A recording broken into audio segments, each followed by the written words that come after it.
good evening to our guests in Singapore and, of course, other parts of the world. So today it's a very auspicious day. So having all our leaders together to one platform and to speak on turning adversity into opportunity. So we are, of course, in a very challenging time, and it's pandemic time. So how to really navigate our business and to make it more sustainable and to move forward. So it's a very auspicious day.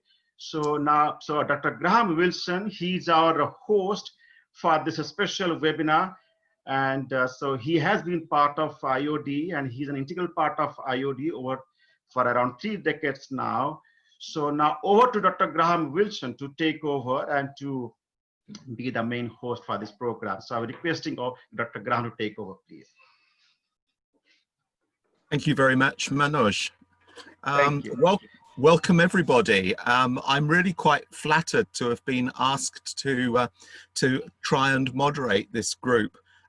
373 people so far and more joining us, and I'm conscious that the way in which webinars operate is very different. There's a very different style of etiquette and so on associated with them.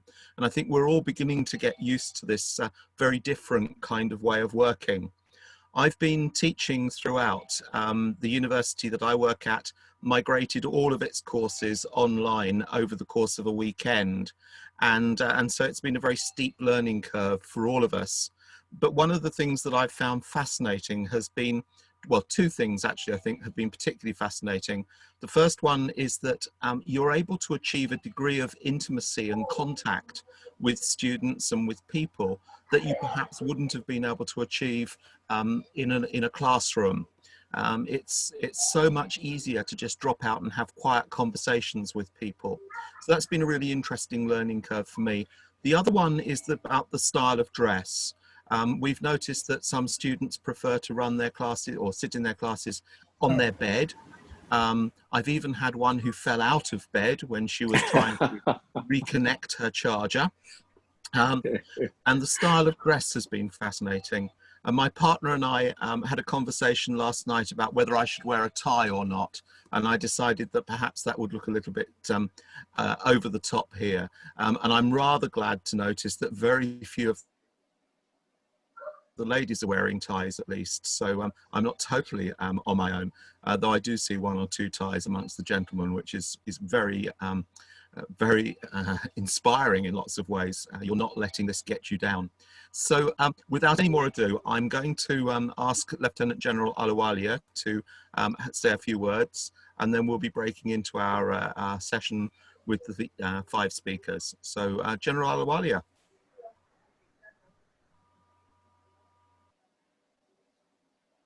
I have a great pleasure to welcome all of you, the eminent speakers, the honorable members, and the respected business leaders who are here in such large numbers for this very timely and relevant webinar organized by the Institute of Directors today.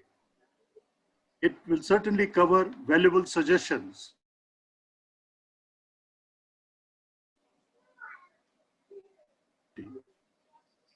The corporate disruptions through globalization, emerging technologies, digitization have been a common phenomenon. The geopolitical and economic disruptions or a tsunami like COVID-19 disaster disrupt the global markets and strategic supply chains in the present VUCA world like a devastating catastrophe. They need a strong leaders for these troubled times to make tough calls, motivate staff, and stay loyal to customers. As you know, VUCA stands for volatility, uncertainty, complexity, and A for ambiguity. Just a few words on each of these. Volatility is a state of dynamic instability, risks of rapid changes in the opportunities for value creation. So we need data analytics to minimize the unpredictability. The U for uncertainty is the lack of clarity for the future. We need to invest in information and keep a flexible strategy. The C is for complexity. It is making sense from a multitude of variables. We need to acquire know-how, bring in specialists, and collaborate with partners. The last A is ambiguity. It is navigating through fog. It requires a clear communication with all stakeholders, clear incremental goals for employees, and to remain open to new divergent ideas. Such disruptions create new normals. The rate of change in various facets of business depend on the risks posed. Competitions lower the entry barriers in an industry. Why organizations? No, we need to just look in briefly, because they have no compelling vision or purpose, or their focus is on a set of rules without understanding the underlying values, or in absence of a structured approach and a roadmap for transformation, or they have no tangible goals to give confidence to the organization at the beginning of the cycle, or the culture of conformity with key obstacles to thinking unthinkable. The failure to address unthinkable is a willful blindness. The mindsets, behavior systems, they have not been adequately calibrated, or they fail to adapt and cope with unprecedented social, political, and economic upheavals. Coming from failure to opportunity, we need to see disruptions and failures as opportunities. We should see the setbacks as temporary. Remember, Edison said he had never failed.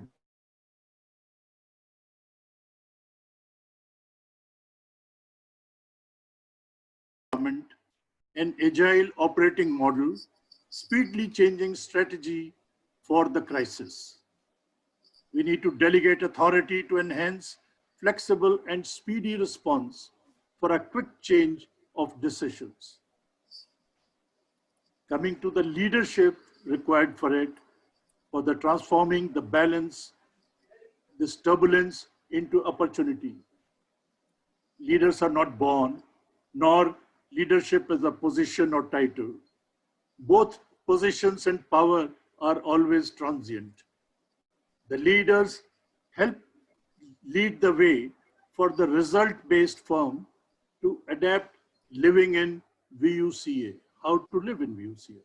They make it future-proof for the firm, for navigating in turbulent times, and with tolerance for failure. They ensure continuous learning to stay ahead of emerging issues and vision to see the bigger picture. They ensure a strong company culture, trust, empathy,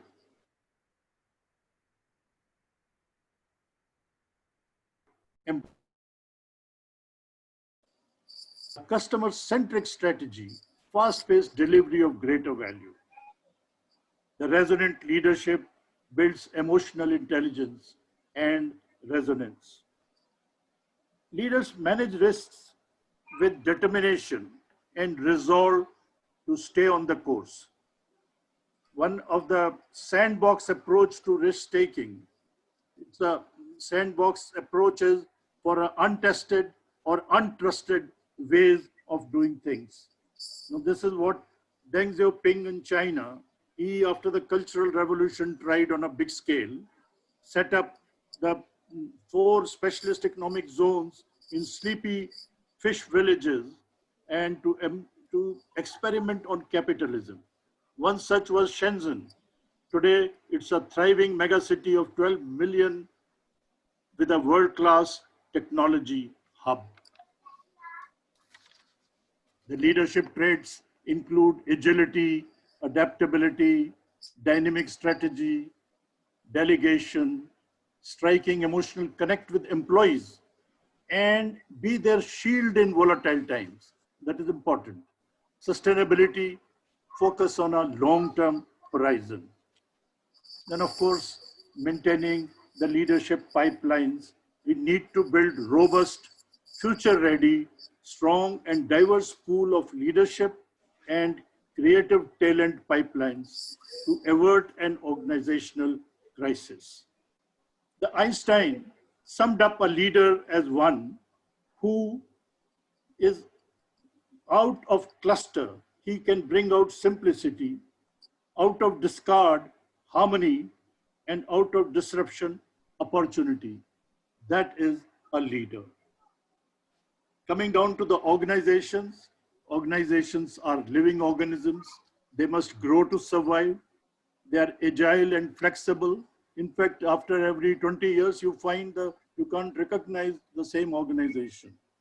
Totally, they get changed. So this is how these living organizations move. So we have to prepare organizations from within, upskill employees, adopt new processes to boost productivity, break down internal silos in the organization to survive as multitasking teams in increasingly demanding environment. There is a need to be resilient because resilience is a journey, not a destination. We anticipate and proactively manage changes in strategies and plans to match market impermanence and strive in turbulent times. The competitive advantage in today's era of exponential change is transient. It's like riding on a wave. While we focus on seeing and catching the next wave, the current wave will quietly dissipate. This is what happens in the sea. The speed and flexibility remain the differentiators. Institute of Directors at such times interacts with boards, organizations, directors in an interactive and collaborative manner. It helps to prepare directors, boards, and organizations for tomorrow by creating and delivering high quality, market-related solutions, aligning offerings to ensure greatest impact and efficiency. Our biggest challenges are rooted in complex interactions of more ambiguous issues, such as creativity and innovation, culture and ethics, behavior and mindset.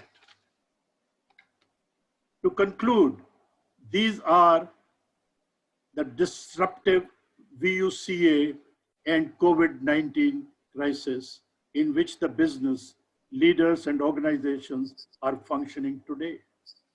To convert these disruptions and adversaries into opportunity, we need a resilient and agile leadership as change agents, leading for transformational sustainability. Crisis does not create character, it only reveals.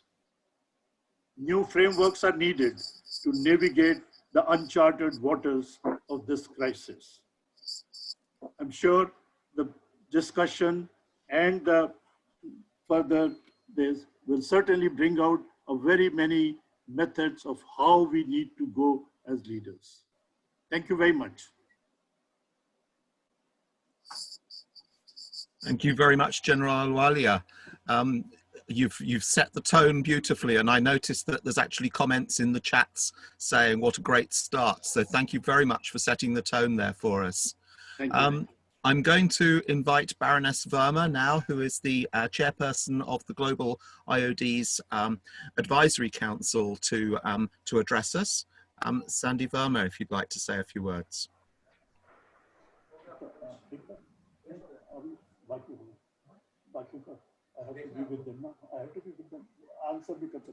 Sandy. Thank you, Graham, and it's a great pleasure to be part of this webinar today.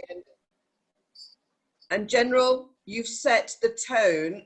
It's a really important discussion we're having, and the whole world is actually at a standstill. I mean, you know, this pandemic has really raised some huge questions that all of us are going to have to answer. How do we reset our own way of doing business? But more importantly, how do we reset our relationships with those that we operate across the world with?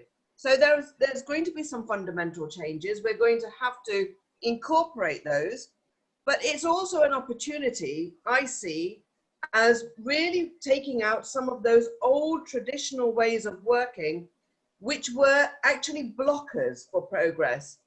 And there'll be no surprise to any of what I want to focus on today is the board makeup. How do boards make themselves more relevant to the actual workings of what we're going to see as global businesses, as businesses with some sustainability, some corporate responsibility, and how we're going to, as the General rightly said, bring some emotional intelligence to the way our decisions are made. For far too long, the powerful, the ones at the top, have made decisions about the large proportions of populations across the globe. And what technology has demonstrated this time round with this pandemic is that without technology, none of us, all of us are sitting here because of technology. That Graham has been able to carry on his job because of technology, but the largest swathes of populations across the world are still not able to access basic technology. And therefore, one, there's a big loss on our customer base, but secondly, we still fulfill that role of making sure that the poorest, the least empowered remain unable to respond in technology, in this crisis that we find ourselves. So we are going to, as people who are responsible in leadership roles, have an understanding of how we are going to change our organizations to be able to respond to those people on whose lives we depend on to deliver the work that makes the profits for the bottom lines for all of our businesses. We've seen some horrific pictures over the last few weeks about this impact of this virus. In the UK, as you all will know from newsletters, we have probably got the highest death rate in Europe. And that has led to a huge amount of questions on why. And the other reason the other thing we're also looking at is why the impact has been largely higher amongst Black and ethnic minority communities. Yet again, these are questions that are going to have to be answered once we move away from dealing with the crisis as it is now and looking at the lessons learned post-pandemic. But I want to return to the broader issue that I started with, and that is board makeup. I think this is a great opportunity for all boards across all businesses, wherever you are placed in the world, to look at how your boards are made up. Do they have in place people that reflect the populations that you are serving? You have an opportunity this time round to make those boards much more reflective, have members on there that understand the very issues the General raised in his opening remarks about risk management, about risk registers that look at not just the now, but the future. Where will technologies take us? It's also about businesses looking at what emotional intelligence is coming into your boardrooms. How are you reflecting the needs and the means of upward mobility of those people who work in your organizations? What are you doing to strengthen the institutions that service the outcomes of the work that you as organizations do? I mean, health systems across the world have been stretched. Health systems have demonstrated that if they are not managed properly, that they will not be able to cope. Some countries are coming into their peaks now. This is going to be really reflective of the people's ability to respond to those doctors, to those nurses. Our value systems, how are our value systems being placed? You know, everywhere across the world today, we are clapping those frontline staff members, but we forget so easily. And once the pandemic is over, will we return back to our normal Or will this new normal be a value system that allows us to actually place greater emphasis on how we are going to be with our employees, with our management systems, with our ability to provide within our own countries, and how is that relationship going to work with direct foreign investments? How are we going to see our relationships building with countries that we've never dealt with in the past? Are we going to reset our compasses, both morally, as well as making profit, as well as commercially? Are we going to actually revisit our whole internal processes to be able to understand where the sustainability model that sits usually in the corporate sociability and responsibility reporting, how does that actually weave itself through every single layer? Like all of you, I've been doing many, many webinars. We've had to do it through this. I mean, we do virtual parliament, and I will be in parliament shortly. But I think what it's allowed us to also do is sit back and look at the different ways that we can work. How do we make it easier for people to access the services? And I want to focus my final couple of minutes of remarks on leadership, and the leadership that has been shown in companies where they have actually embraced an inclusive boardroom, where they have seen that by diversifying and adding female voices to the table, that they've been able to respond in a much more positive way to the pandemic, to be able to look at how they've been able to actually still continue to work through this desperate time. Most people have been having to work from home. The business models will change. Those big buildings that we have may not be utilized in the same way. And are we going to therefore look at how we utilize that space for something else? How are we going to make that space better work for us? Because it will still belong to us. So how do we make sure that that better space is working? Are we looking at flexibility in working practices? Are we going to make sure that because now we've had to manage all of these weeks and be able to carry on doing our work, are we going to look at how those women that have been in the pipeline for a very, very long time, that those women now find those pathways to be supported into using technology to be part of the bigger, wider top decisions that are taking place in boardrooms? And are the leadership people that are leaders in their organizations going to finally realize that 100 years ago, a pandemic made us change the way we did things then? This pandemic is an opportunity for all of us to wake up, to smell the coffee, to see why things that have actually been allowed to plod on for so long in a particular format does not work. We cannot leave large swathes of populations out, and that we cannot leave poor countries to remain poor. Unless we all work together to get rid of this pandemic is not going to go away. So our brothers and sisters, whether they are based in Africa or whether they are based in the States or in the UK or in India, as you can see, nobody is being spared, from billionaires down to the poorest of the poor.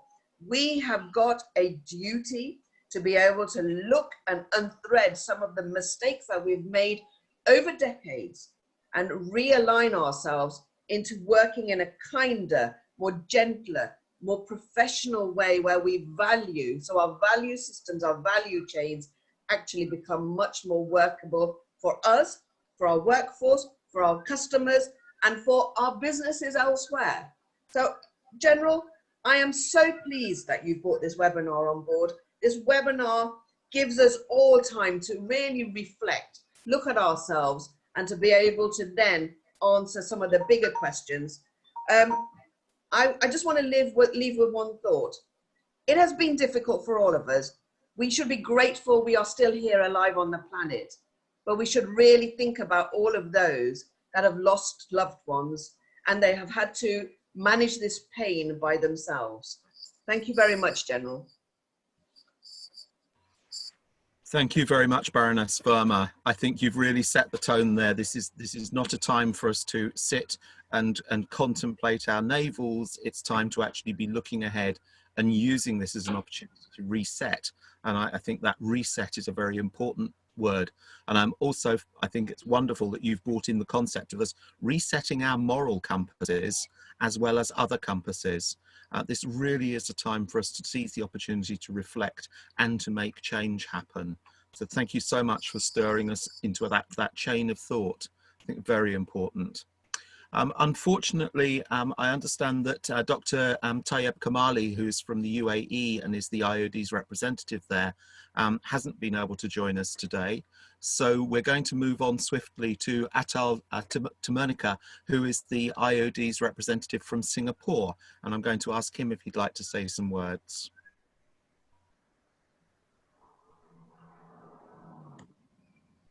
I'm hoping Atul will appear in front of us.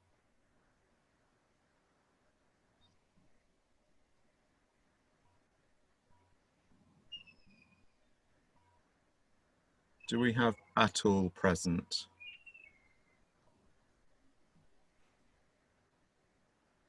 I'm fairly sure that I saw him earlier on the screen. Hi, can you hear me? Yes, there we go. Thank you, Atul. Okay. Take the chair. Thank you. A very good evening to all of you from Singapore. What an energy this team has so far displayed, especially during the COVID times. On behalf of all of us here, let us give a huge round of applause to General Ahluwalia, Manoj, and the entire team for the splendid work of bringing this webinar together. I have been listening to everyone with great interest and realized something very important. You know, in India, just as in the rest of the world, COVID-19 has brought us all even closer. It has reminded us the meaning of simple life, and it will produce one very clear winner. And the winner is enhanced innovation. In fact, COVID is offering us some very big opportunities that anyone has ever got to create new solutions, to deliver things in a new ways. I just take an example of today's forum. Much earlier, we didn't have these webinars from IOD, which could now become new normals for the Institute of Directors. See the benefit. IOD can now do live webinars, reaching hundreds and thousands of their IOD members and members of other business communities, educating them on vital board matters. And coming back to the pandemic itself, let me tell you, I was not born during the World War, but my senior citizen friends tell me that these economic effects are going to see post-COVID would be as grim or grimmer than what existed post-Cold World War. Shutdowns were very easy and quick to implement, saving thousands of lives. And for India, a very big thank you goes to Prime Minister Narendra Modi for taking an absolute no-nonsense type approach and dealing with such a massive catastrophe with an iron hand. Instead of allowing political bickering, which could have caused higher loss of lives, as we have seen in some countries. We knew he would be doing everything to save every single life of the poor Indian. And this is why we contributed to the PM Cares Fund. We also contributed graciously to serving the Singapore poor and donated to the citizen consultative committees to use these funds for paying for food, for clothes, and for not just for Singaporeans, but over 150,000 foreign workers who are from mostly Southeast Asian nations. They were literally given lungis, t-shirts, and food packs during their COVID treatment or during their quarantine days. These people had no money as construction sector had fully dried up. Another COVID-related small, but I wouldn't call it a contribution, has been personally that I was able to trigger in some ways for the COVID tracking app to come to India, which I had requested the Friends in India PMO to consider for saving lives. This was sometime in late February, early March, when the COVID was not even peaking in India. I parallelly requested the Singapore government's GovTech sector to share its concepts. And based on those initial learnings, the Indian national tech teams quickly were able to put together the Arogya Setu app, which has now been deployed and downloaded by over 70 million Indians across the country. As they say, every life saved is one Ashirwad. Businesses, just in other parts of the world, will take years to roll back to normal, while some may even not see the light at the end of the tunnel. Still, as an individual or as a team, each one of us has come up with unique ideas to fight the adversities impacting the businesses and to get the business as quick as possible back to the pre-COVID stage. In terms of education sector, I can say that we have faced some unique challenges, and I can classify them into broadly 3 areas. First, to the students or to the TikTok generation, or the Generation Alpha as they are normally called, the realization that this once in 100 years phenomena, just as Baroness Verma just mentioned earlier, they have not been able to sink into the impact of this particular incident. They are still oblivious to the fact that with no clues of the impact, but are positively taking it as a part of circle of life. The second was the governments closed schools abruptly in some countries and gradually and subsequently in the remaining countries. And for us, the biggest challenge was to ensure that the families were not caught in a bind. Some of our parents, who were also part of the front line and healthcare, and they were to face issues at home as to who would babysit their children or look after their child's welfare while they were serving the countries for the frontline staff. Thirdly, was related to the infrastructure. Whether the parents had Wi-Fi at home or tablets or desktops or laptops. You know, some parents in India and some countries were not prepared to have so many devices to cater to every individual, and instead had to make do with a mobile phone. Teachers too had a shortage of devices, and we dispatched many of the school-owned dispatch the desktops and laptops to their homes so that they could use these devices just before the lockdown was enforced. So how did we cope up with this sudden change? I don't think money can buy this sort of preparedness. I would say there were broadly 4 reasons to cope up with it.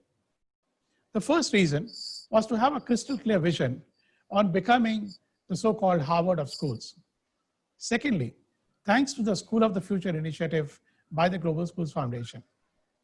This was a decade-long extensive research by our R&D teams in collaboration with our teachers and academic teams. Thirdly, for having strategies such as fast response. And lastly, for creating a better understanding of our parents who are Generation Z or the millennials, and our students who are the Generation Alpha. Over a decade ago, our leadership had a vision. They said, we want the Global Schools Foundations to become the Harvard of school education. Towards this, we have come a long way, but it is far from reaching the destination. To give you an example, recently, we were privileged to have the prestigious World Economic Forum in its published white papers actually make references to the blog articles written on GI's blogs. And that we consider quite an honor. As part of our School of the Future initiatives, one of the strategic moves we undertook 15 years ago was in deploying our own EdTech platform called the MyGIS or MyOvis. Today, we have already incorporated facial recognition, biometrics, data analytics for helping students learn better. Recently, we have enhanced the MyGIS by adding blended learning with the live virtual classrooms. And in the future, the blended learning will be an integral part of the schools as libraries were to the knowledge. The blended learning could also become a habit that is integrated into daily routines, into a true lifestyle for students. This post-pandemic schooling lifestyle of students will undergo a remarkable change in the years to come. Today, WhatsApp is to these students what bicycles used to be to our generation. They carry it everywhere. So as part of the School of the Future initiative, we started integrating WhatsApp into the daily campus life of the students. Take, for example, our GIS health helplines or the GIS help desk used by thousands of students and parents are now embedded on WhatsApp. And now we are in the midst of incorporating artificial intelligence to be used for various aspects of student learning and for student exams. All these are to improve the teacher and student productivity and increase the student learning outcomes for every single child. Apart from AI, our team's next focus is now on the 5G technology, which is coming very soon and likely to become more prevalent in our daily lives. We might see a lot of new applications beyond what we have seen so far, more in terms of city management, urban services management, etc. Learners and education providers will be embracing these learning anywhere and learning everywhere concepts of the 5G education. Another area we plan to offer is in the new learning modalities from live broadcasts to education influencers. The third broad aspect of our COVID response is really the use of rapid response. The rapid response is not just the need of the hour. It is going to be a strategic asset for any organization. We need this not just for NDRF use or counterterrorism ops, but also in schools, community, and social initiatives apart from the other businesses.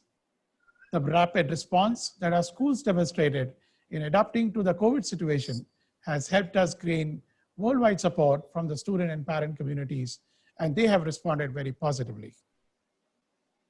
So how do we fare in our COVID response?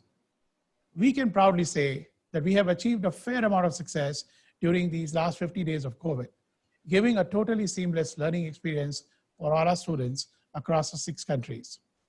With these, we have also managed to calm the parents' fears and reassure them that COVID or not, their child will be safe in the hands of GIS or OWIS, and they will be productively learning at all times. Our schools, the Global Indian International School and the One World International Schools, are now synonymous across Asia and the Middle East with the live virtual schooling. And let me just take a moment here to explain that while video conferencing is seen as a virtual schooling, but providing live lessons by the teachers is something very unique for the entire duration of the school hours. So in the virtual classrooms, our teachers provide... Atul, I'm sorry, I'm going to have to ask you to just sort of draw towards a close, sorry. Sure. So as you can see here, there are many facets in the way GIS has responded to the COVID challenge in order to bring in to our parents and students a seamless experience. So I hope we, together with the businesses, will also work towards the skills education where a lot of opportunities could be available to offer virtual skills education together with our schools. And lastly, I would say that GIS Corporate Connect programs and the GIS skills programs would be a great way to move forward with our corporate community. Thank you very much. Thank you very much, Atul. I'm sorry to have to sort of push you forwards there a little bit. We are on a bit of a tight schedule this morning, or my morning, your afternoon, everyone. I think what I'm really interested in is one thread that seems to be coming through in this that hasn't been necessarily explicitly said so far, is the changing relationship between families and so within families and between families and their the work organization or the workplace. We are very concerned in the UK, as with many other places, that families are being brought together for a prolonged period of time, longer than perhaps they normally would. And there are sometimes some downsides to that, which includes the rise of domestic violence. But equally, there are some positives to it as well. And the closer engagement of parents in their children's education is one of those positive aspects for many children. It's polarizing. It means that there are some schools and some children who are suffering as a result of that.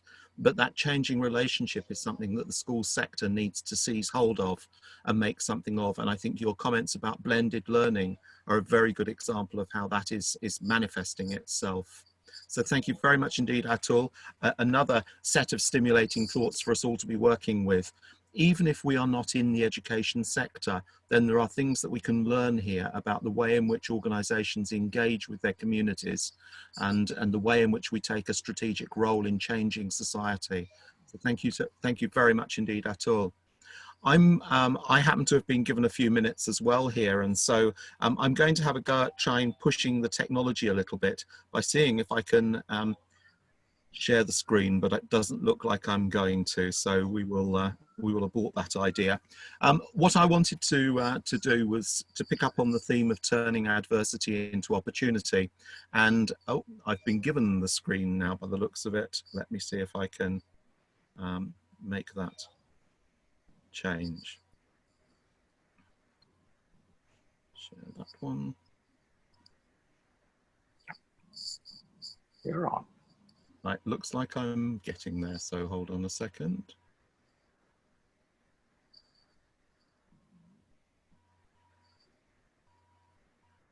There we go. I wanted to pick up on the theme of turning adversity into opportunity, and it looks like my screen is now going to scroll through rapidly. What I wanted to first of all pick up on is that it is tempting for us to be talking about this as being the COVID era, and it is actually more frightening what may emerge out of it, and Atul has mentioned this as well. We could well be on the verge of the deepest recession that the world has experienced since just after World War I, since the 1920s. And it is that challenge that I think we have to be seizing upon and looking at what we can do to enable us to both survive and grow as a result of it or through it. I'm concerned that very often people like myself are asked for opinions about things, and we are very keen to share them, but we don't often have the evidence to support what it is that we are saying. One example of that is the number of people who claim to be instant experts on what to do in a recession and how to pull through a recession. There have actually been very, very few empirical studies of the survival of organizations through recessions. It was only in 2010 that an article appeared in the Harvard Business Review that was developed by two Indian economists who explored the survival patterns of organizations that had gone into a recession, through the recession, and had emerged into a slow growth environment afterwards. And they drew some conclusions from those, and it's that I want to try and share with you. The first of those studies, sorry, I jumped ahead. The first of these is the bad news. The bad news about this is that only 9% of the organizations that they surveyed survived the recession. They surveyed a sample set of 4,700 public companies. So this is a very strong sample set. Of those 9% that recovered, sorry, of the 91% that didn't recover, we know two things. The first one was that their strategies were flawed.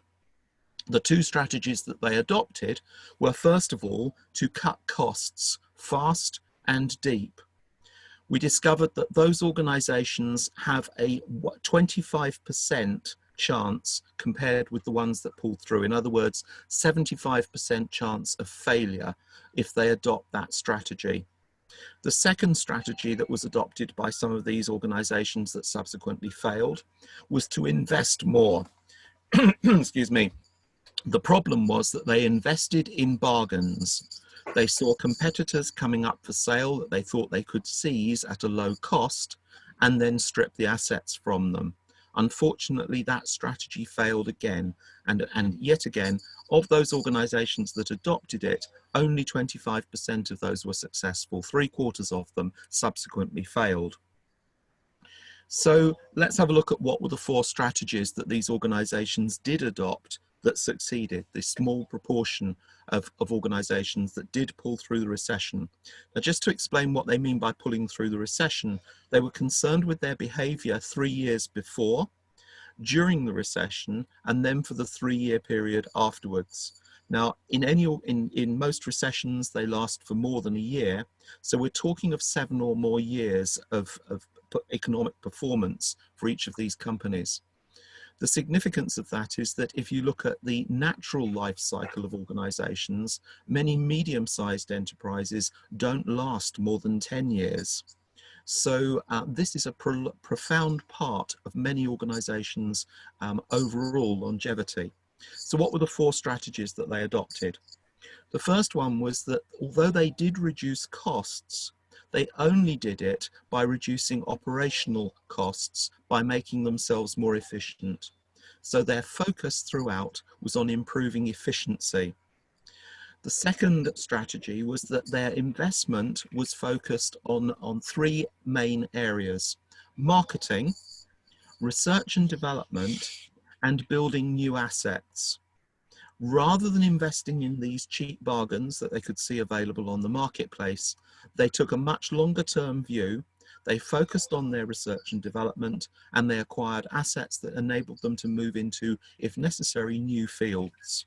I think that's a really important sort of weighing measure, if you like, when we're tempted to try and invest in something. An interesting third strategy was that only 1 in 4 of those organizations that pulled through the last recession or set of recessions, only 1 in 4 of them cut their staff. The vast majority of them protected their staff, and in many cases, they invested in more staff. There's a classic example from the United States of 2 stationery companies who were in direct competition with one another. One of them tried to go for start to go for cost cutting. The other one invested in staff. They actually acquired 10% more staff, and they moved their product lines to a higher end product line range. And that really is the 4th strategy in here, is that instead of these companies investing in going for cheaper and cheaper products, what they ended up doing was investing in high-end product ranges. So elevating their range if possible, moving into more expensive, more valuable products and services. So those were the 4 strategies that they followed. I don't want to take up any more of the precious time that our other speakers have got. I'm going to try and get my screen in front of me so that I can get the running order here. There we go. And so I'm going to invite Shailesh Harikbati, who is the chair of the Mumbai region of the IOD, to have the floor. Shailesh, are you there, please? Yes, I'm very much there, Graham. Thank you very much. I hope all of you can hear me well. Let me begin with a small prayer for all those who have lost their lives through COVID. And let me bring together everything that our global leaders have said so far and what Graham introduced in an absolutely brilliant way. And the way to string them all together is to focus on technology. And I'm going to do just that in the 7 minutes that I have. Well, let me start with what India has done. Broadly, India has gone to the top in the top 10 in terms of the severity of the lockdown and the largesse of the package that India has put together to create the revival from COVID. So what are the centerpieces of this strategy? And you could think in terms of 2 Ds, which are demography and demand, and in between is technology-driven systems, infrastructure development, and focus on the economy. Now, how do you do all of this in a technology world? What we need is the further 7 Ds, which will drive technology through global value chains and through global systems. And those 7 are: be disruptive.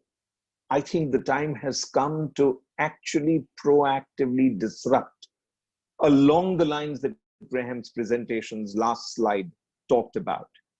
Many examples from India indicate this. A cement company decided to go deeper into its entire dealer base, started looking at giving credit to them, enhancing it, enhancing the value of the products, only going for premium products. So a very disruptive new way to think about what should happen. Then to make sure that you are fully digitalized, the physical world for everybody, no matter how small, should be expressed in digital terms in order to get the analytics right and in order to get the value from the technology deployment right. Use deception to perfect your new plan and then do a hockey stick rise. What this will help you to do is dematerialize, use less materials, get more out of less, change the materials you're using, switch from subtractive manufacturing to additive manufacturing. Exactly buying absolutely brand new, far more productive assets. This is critically important. And we have seen that the winners of the world in the past have done this. Demonetize, change the cost structure. This whole idea of cutting cost is no longer relevant. You just need to get onto a new cost curve. You need to be able to make sure that your operation is so restructured and reordered that you remove the need for a particular cost to be there at all, which I call demonetization. Then we move to delocalization, learn to work from wherever you are. It doesn't make sense to wait for the workers who have migrated back to their homes to come back. It's more important to switch and take your industry to where the workers today are. That makes so much more sense. Become delocalized. Make sure that where you work from becomes less and less relevant.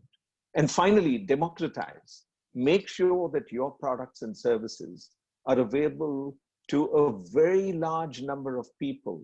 A humongous market awaits you. Demand is already so suppressed, 35% drop from that first slide. What is going to happen is when the demand revives, you have to be ready to supply the product with new machines, new ideas, new digital strategies. And let me give you 4 or 5 instances of where I see technology taking us. And I want to pick on convergence of technologies. The important idea I want to leave behind with you is not important to adopt a particular technology, but capture the advantage of converging technologies. So let's say we pick up from Atul Bhai's 5G, add to that quantum computing, and add to that virtual reality, augmented reality, and mixed reality. And you can create educational outcomes anywhere, on any platform, which are at least 25 to 30% more effective and more cost efficient than what you're doing today. And the learning can become dramatically different. Second thought, which we are looking at in a pharmaceutical company, move the thought process from sick care, which is where entire world's systems are today, to healthcare. What healthcare demands is a completely new approach through wearables, tracking the signals from your body, going back into your DNA, going back to the placenta of the mother who gave birth to you, making sure that your genetic material is available, and moving up from there through immunity, proactive care, better diet, and making sure that you're doing the right things to keep your immune system better and to keep your body functioning better. And all of this can now be enabled by technology, because you could have remote diagnosis, telehealth. The whole concept of keeping people healthier longer is the key idea that pharma companies will now start thinking of, because the whole idea of physical spaces has become a constraint. What you need is the ability to get to the human being and make sure that that human being improves on a continuous basis. Finally, let's take vehicles. The entire value chain of retail is going to be disrupted, because we are going to see nothing but autonomous vehicles, not run by the old fuel that we are today used to. That old fuel is in any case getting replaced by biofuels and methanol and ethanol. But you will have completely electric cars, battery operated, running autonomously. And that future is no more than 5 years away it was. And I think it will now be brought forward because that is the need of the hour. Take a completely different field, vertical agriculture. Today, food security became the prime concern. Why this became a pandemic of fear, in addition to being a pandemic of health, was because people feared the supply of food. Now imagine that through vertical agriculture, you could have domestic availability of fruits, berries, and vegetables, and you could produce and consume right from where you are in a delocalized, democratized way. And you have the makings of grabbing technology to make sure that you can win in a post-COVID world. Through these examples and through the process I defined, I can share with you that boards are today pivoting. The entire conversation, this morning I was in a board meeting of a digital company. We are pivoting the model completely to making sure that technology that we are using is fused with technologies that others have already perfected, so that we can put out a digital product which will be completely unique as soon as the demand starts flowing upwards. So the entire way that boards are looking at their main remit has changed. 90% of the board's time this morning was spent on how do we get these technology partnerships to run across the globe and make sure that we are ready to grab the market share that will emerge because we now have a compelling proposition. The other thing that boards are doing today is to re-examine the leadership pipeline and make sure that the best hires that are possible onto boards and into the CXO community are done. And this is the time to get the best talent. We were recently involved in a group of CEO selection, and the quality of people that turned up was just absolutely extraordinary. That is the big opportunity that boards should latch onto and capture. And at the same time, make sure that there is no tolerance for regulatory non-compliance or for regulatory forbearance. That means that you need to step up, make sure that you change all your processes to make sure that in times like this, you can continue to operate as a responsible citizen. I will stop there to leave the message of technology, pivoting, and changing the entire way that your board thinks and allocates time to its affairs. Thank you very much. Thank you very much, Shailesh. And I think some really important, I'd actually say inspiring ideas there about the possibilities that technology in its broadest sense can bring to what we're offering.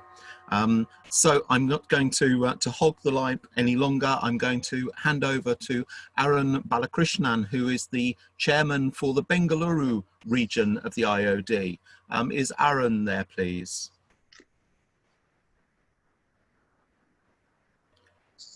Hello, Arun. There we go. Yeah. Thank you. Can you hear me? We can, I think, Arun. That's great. Yeah, thank you very much. To my mind, there are two things which are very important at this point of time, which will determine the direction in which our behavior and how an emerging country like India will go. The first, obviously, is that, look here, is there a treatment for or a vaccine somewhere in the near horizon? If it is there in the next 3 to 6 months, the kind of change that will happen will be of one kind. But if you have to live with the virus for a year or two to come, then the kind of changes that are going to happen is going to be entirely different. Okay.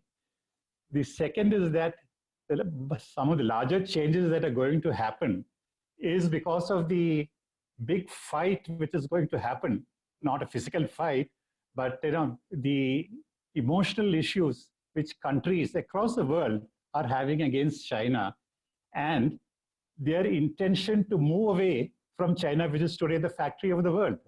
Okay? So And I think this is going to happen because countries across the world, whether it's India or Europe or United States, they all want to move away from China. So this is a great opportunity for emerging countries like India, saying that, look, I mean, already in India, I think our Prime Minister is having clear-cut plans on how to move various countries who want to move away from China to welcome them to India. And this is going to change the flavor of industry in this country. Okay. Now, to enable this, to enable the countries to come into India, a lot of things have to change from within the organization, the way we do business, the ease of doing business in the country. And already the country is in the process of bringing about a lot of changes in the country of how business has been done. And I think that is the key issue as far as all emerging countries are concerned, really, and India especially for that matter. Talking about the long-term behavioral changes that can happen. Let's say if there is no virus, there is no, what shall I say, vaccine available or a treatment available within the 6 to 8 months, there is going to be a lot of behavioral changes. And some of them we have already seen because of the lockdown. Okay. One obviously is the digitization, which all of you have talked about. Okay. Now, digitalization is already in place in the country now. And there are a lot of new trends which have been there for the last couple of years. I think these are going to get expedited because of this new problem that we are having. Being in Bangalore, which is the heart of the IT industry in the country, almost everybody seems to be working at home. I live in a building in a society where there are about 150 flats. And we have something like 125 in the IT industry. All of them are sitting at home and working, both men and women. And because of that, it is a pleasure to drive around in Bangalore because there's hardly any traffic on the road. Okay. Now, what are boards doing as far as digitization is concerned? Obviously, all our board meetings are today digital. Nobody's traveling anywhere. Obviously, you can't travel. And the most interesting thing was that some of us had suggested to the government that even the AGM, the annual general meeting, which is usually a gathering of at least a few hundred people, that also be held through a digital platform. And I think the government has approved that. And that is one of the biggest changes, really, on even having an AGM be conducted digitally. And I'm looking forward to that, really. A number of things are happening because of digitization. And I think Mr. Haribhakti has in great detail talked about it. So I don't want to repeat that. The second issue is that look at the declining global exposure, which means that earlier we were global trade or globalization was the answer to everything. If you don't have something, you imported it. Today, the general feeling is that, again, thanks to China, is that look at there's a rising importance for domestic markets, both for technology as well as for capital. There's a kind of a self-reliance which has been talked about, which was there earlier once upon a time during the socialistic era, and it had gone away with the globalization. Now, slowly it is coming back. And I think that slowness will improve to rapidly coming back. And it is going to be very interesting to see how things are there. Are we going to put huge walls so that the goods and services from other countries don't come into our own country so easily?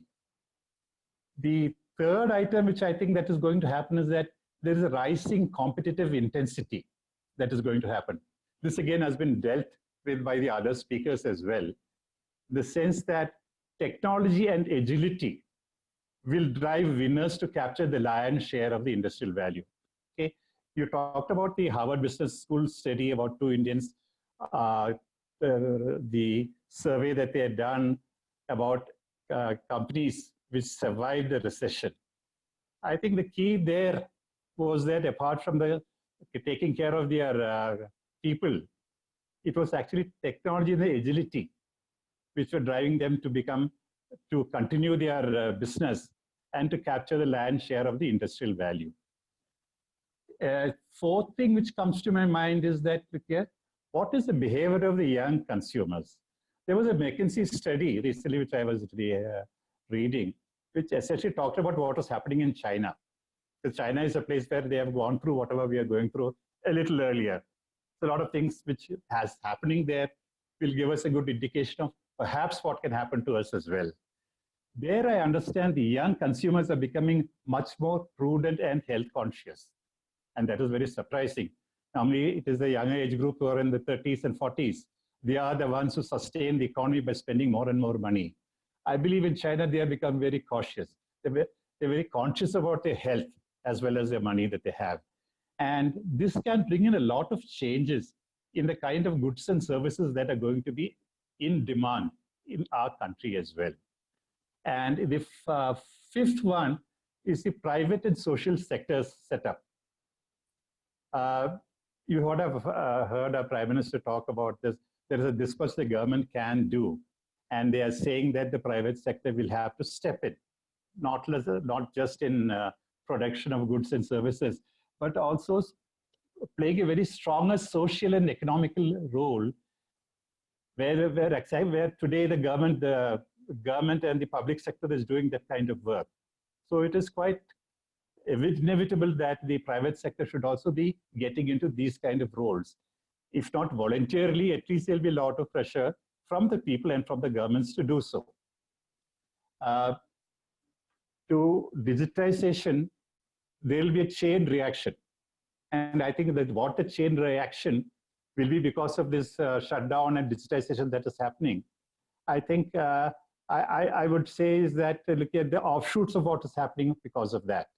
Like a simple thing like work from home or working remotely. Obviously, the issue of the commercial real estate having lesser demand will always be there.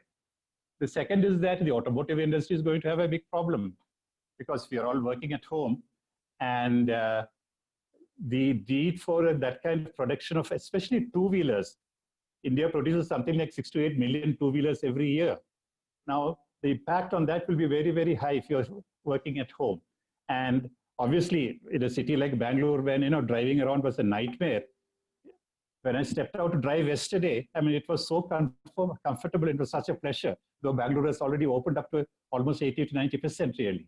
Okay? So these are major changes that are going to happen.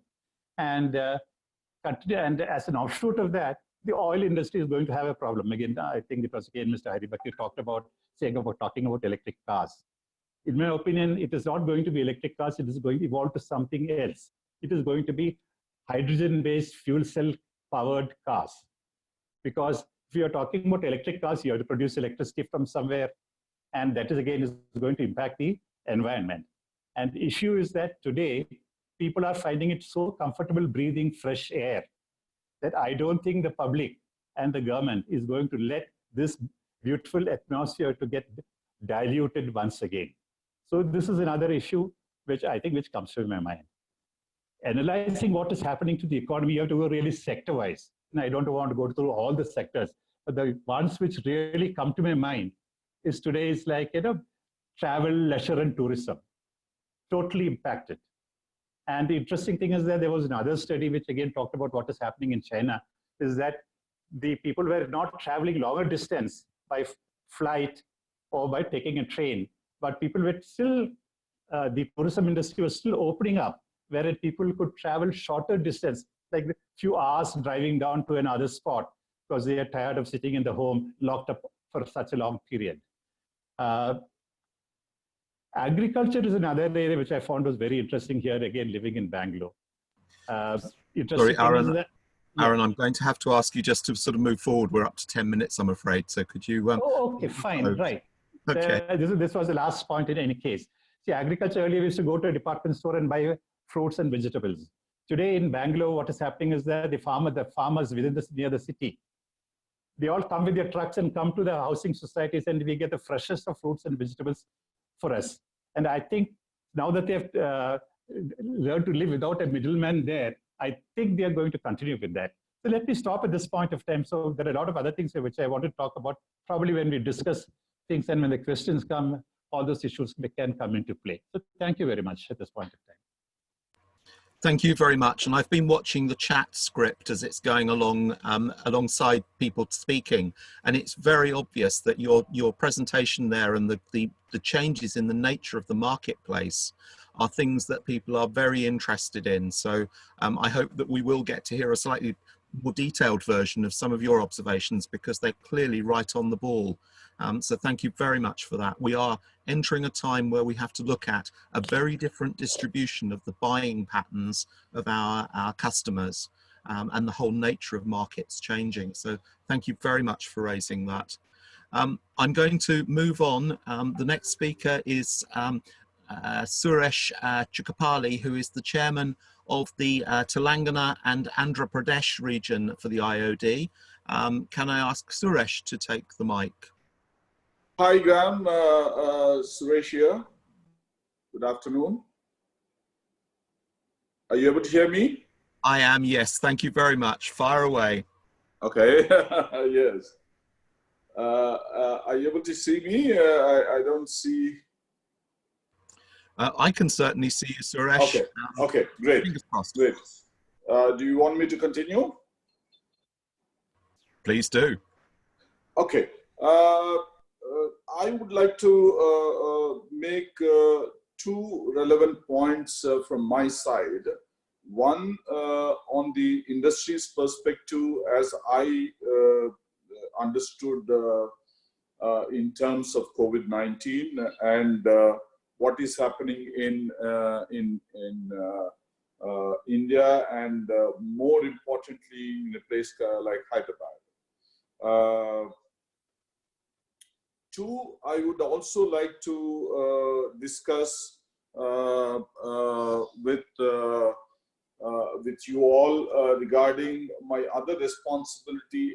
As you may know, I am the Honorary Consul General for Korea in this part of the world. So I would like to also explain to you what is happening to the COVID situation in terms of Korea and India relations. First, when I come back to the Indian context as to what we are approaching and where we are, and particularly in my industry of construction,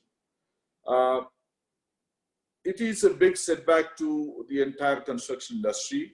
And construction industry in India is by far one of the largest industry which no one really recognized the importance. Because in construction, which could be the contracts, which could be the dams, bridges, or whatever infrastructure works. Suresh, I'm sorry, can I just very quickly interrupt? We're having a great picture of your bed, but we don't have any. Oh, okay. Sorry. Okay. Yeah. Thank you. So in terms of what I'm looking at is construction in terms of residential, in terms of commercial, in terms of infrastructure works. See, this is one industry which gives huge employment, huge generation of multiple industries depending on this. For example, the cement industry is dependent on this, the steel industry, the sanitary, the multiple industries. And when we come back to the housing and commercial sectors, today India has been rated as one of the biggest IT hubs thanks to the construction industry, where we have built special economic zones like the Shenzhen, where we have millions of IT employees working there.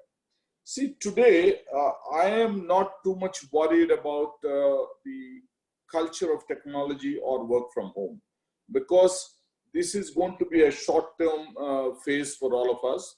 And I think post-January, by the time when the vaccine comes and some kind of treatment comes, I think everyone will get back to the mainstream working environment. Because today what people are facing now with the technology and work from home is, these are middle income and low middle income people. And they do not have very good Wi-Fi facilities, good air-conditioned rooms in their houses to work 8 to 10 hours a day in front of a computer. So we are not feeling that there will be a big pinch in this.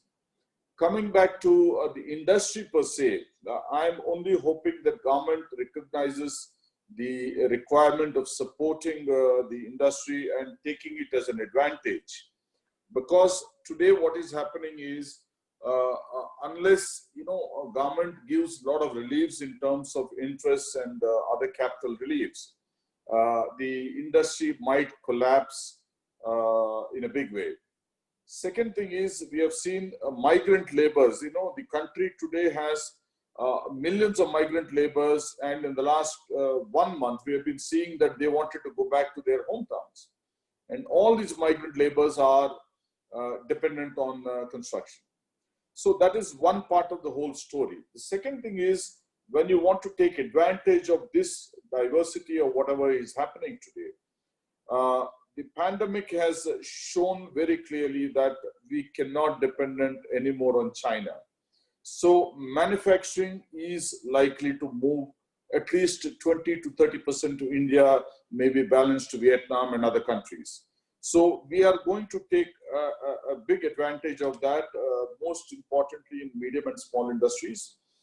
Particularly when we talk about Korea, there are many Korean companies where I am the Honorary Consul General, and I am seeing that they are looking at India as a great advantage because today what is happening is, even China, the labor costs are 3 times than India, number one. Number two, India is in the middle of the continent where we are 15 days closer to the West. As long as India keeps the rules and regulations and the permissions and other land availability easily, we should be able to take great advantage of bringing in many companies from Korea, Europe, or many other countries to move their manufacturing bases from China to India, which will benefit India. So in all the adversities, what we see, I see a great hope. I see a lot of Hyderabad-based companies are working on the vaccine, and we are pretty hopeful that by Jan or Feb, we will be able to get a vaccine out, either from India or from any other countries. So these are going to, and once the vaccine comes, Hyderabad will become the biggest hub for producing these vaccines in millions and millions of doses. So the entire industry will come back into normal. Being an agro-based and being a man-based industry, this country will not only survive on technology, but it will want to survive on man and material. So this is very, very important for us. We should not forget that. So we only need to be resilient. We need to be careful in how we are able to sustain this next 6 months. And hopefully government will come out with some good stimulants for these industries and the construction and other areas. Also, what we are looking at now is the United States and Europe, because of the pandemic, their IT spend will reduce. So, offshore, more work to India rather than do something in US and spend more money. So the same work they would like to, that's what we are hearing from the industry experts like IBM and many companies, that they would be continuing to outsource more and more work to India rather than expanding their own these things in US. So I think that we have to be resilient. We have to take the present situation to our advantage post-COVID. I'm 100% sure the vaccine will come back, and we will have our own functions, marriages, and all these things. This virtual reality might be only temporary phase. Yes, travel abroad will come down, and virtual conferencing will happen. So I think we are facing a very tough time now, but we will definitely, as a strong and resilient India, overcome this and take it to our advantage, and hopefully as the Prime Minister said, we will become much bigger Make in India program. I think that's what I would like to mention at the short time which I got. Graham, over to you. Thank you very much indeed, Suresh. That's, I think every one of us has come into this discussion from a slightly different perspective. And I think what you've brought there is really an economics reality to what we're looking at. Yes. So many industries depend upon the construction sector, and the workers in the construction sector, they are very often the lowest paid of our employees, and so they are very much the secret to a recovery from both the recession, both the COVID-19 and from the recession, if such a thing follows afterwards, and to what extent it follows. So thank you very much indeed for your points there. That's fantastic. Thank you very much. Thank you.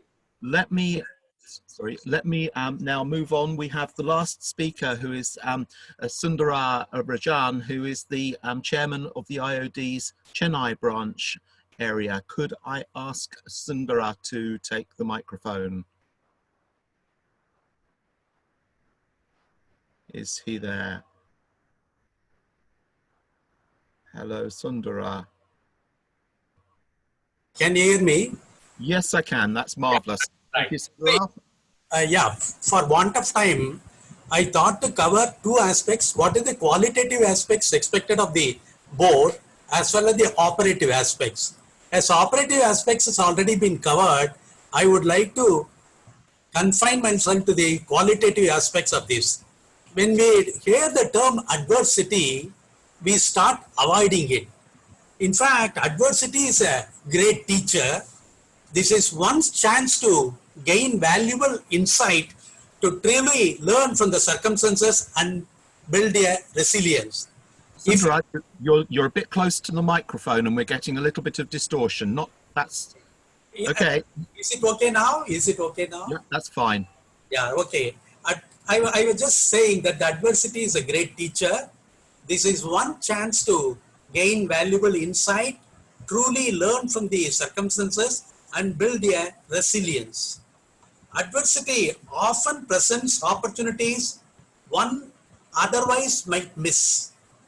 In fact, if we turn the pages of the history, it will reveal every opportunity that later transformed into a successful endeavor was found first at a time of an adversity. Take the example of a diamond. How the diamonds are formed deep in the earth crust, utter darkness, extremely high pressure, scorching heat, no difficulty means no diamond. So the board should, first and the foremost thing, should start embracing adversity, let it form something beautiful and strong in all the board members. The first and the foremost thing, to turning adversity into opportunity, one need to accept the reality of what has happened, accept the fact that this is not something you can go back and change. Board members should not allow themselves to be overwhelmed with negative emotions or thoughts. Taking time to process what they have been through and resume moving forward. Mental fortitude lifts the board to seek opportunities instead of dwelling in despair. When crisis strikes, people often feel like victims. The way in which the board can handle negative experience is up to it. And once you realize this, the board will be empowered to find positive ways of channelizing its energy. It is important to stop and reflect on the ways in which the journey has affected you. Has it made the board strong, better prepared to tackle on the challenges in future? Are you wiser now, more comfortable with your place in the world? The board will be able to pass on the insight it has gained to others facing adversity. The hardships can give enough confidence that the board is capable of handling whatever came in its way. The boards must approach the problem determined and motivated. Now it is the chance of the board to dig deep and face the obstacles head on. board need to believe it is capable of finding a way forward. Self-confidence and strong belief in capabilities to overcome the difficult times is the need of the hour. Being open-minded, willing to leverage talent, know-how, and ingenuity are the modes to overcome adversity. A healthy dose of optimism goes a long way when you are in adversity. The darkest storm clouds do have silver linings. Developing a positive mindset is an important coping skill while dealing with the adversity.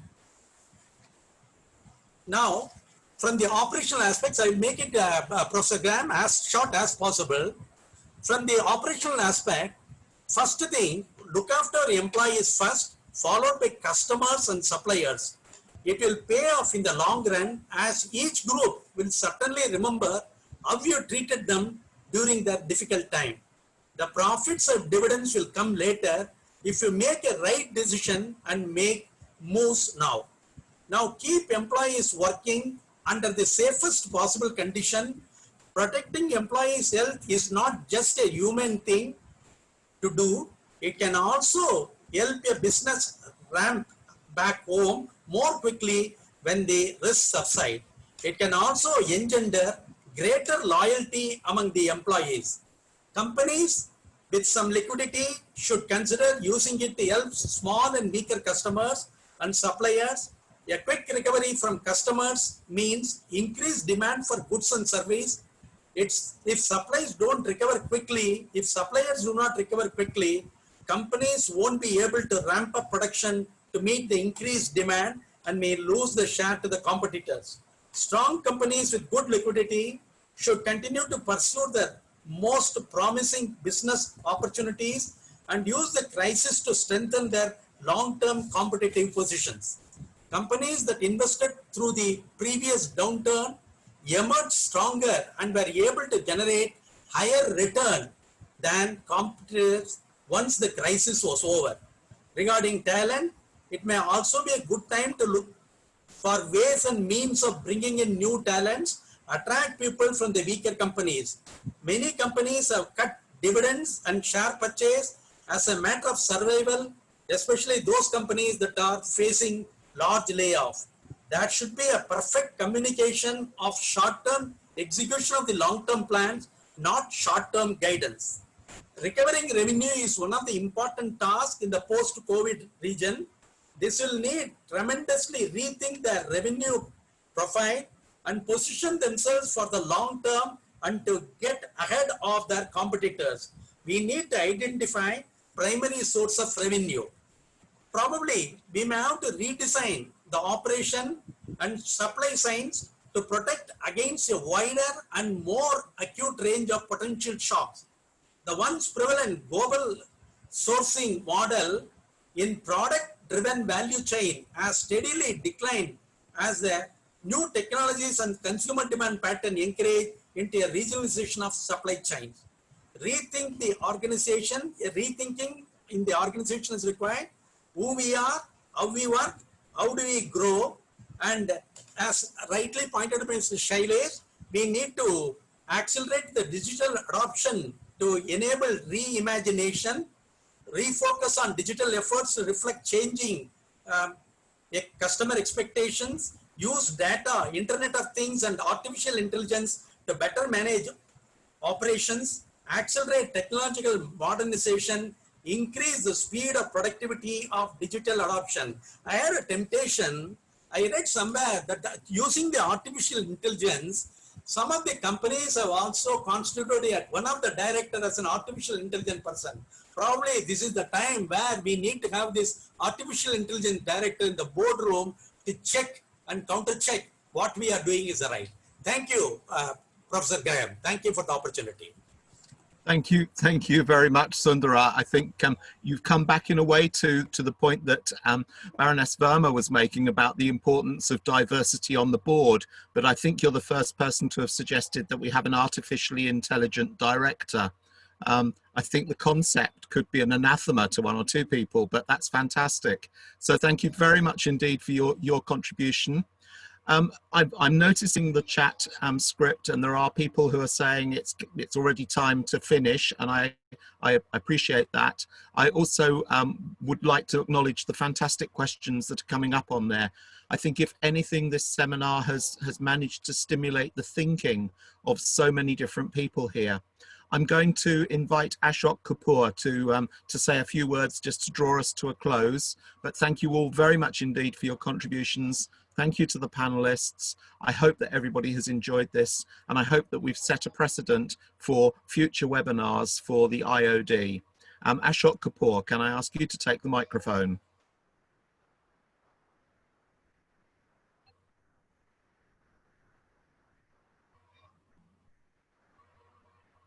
Hello, Ashok.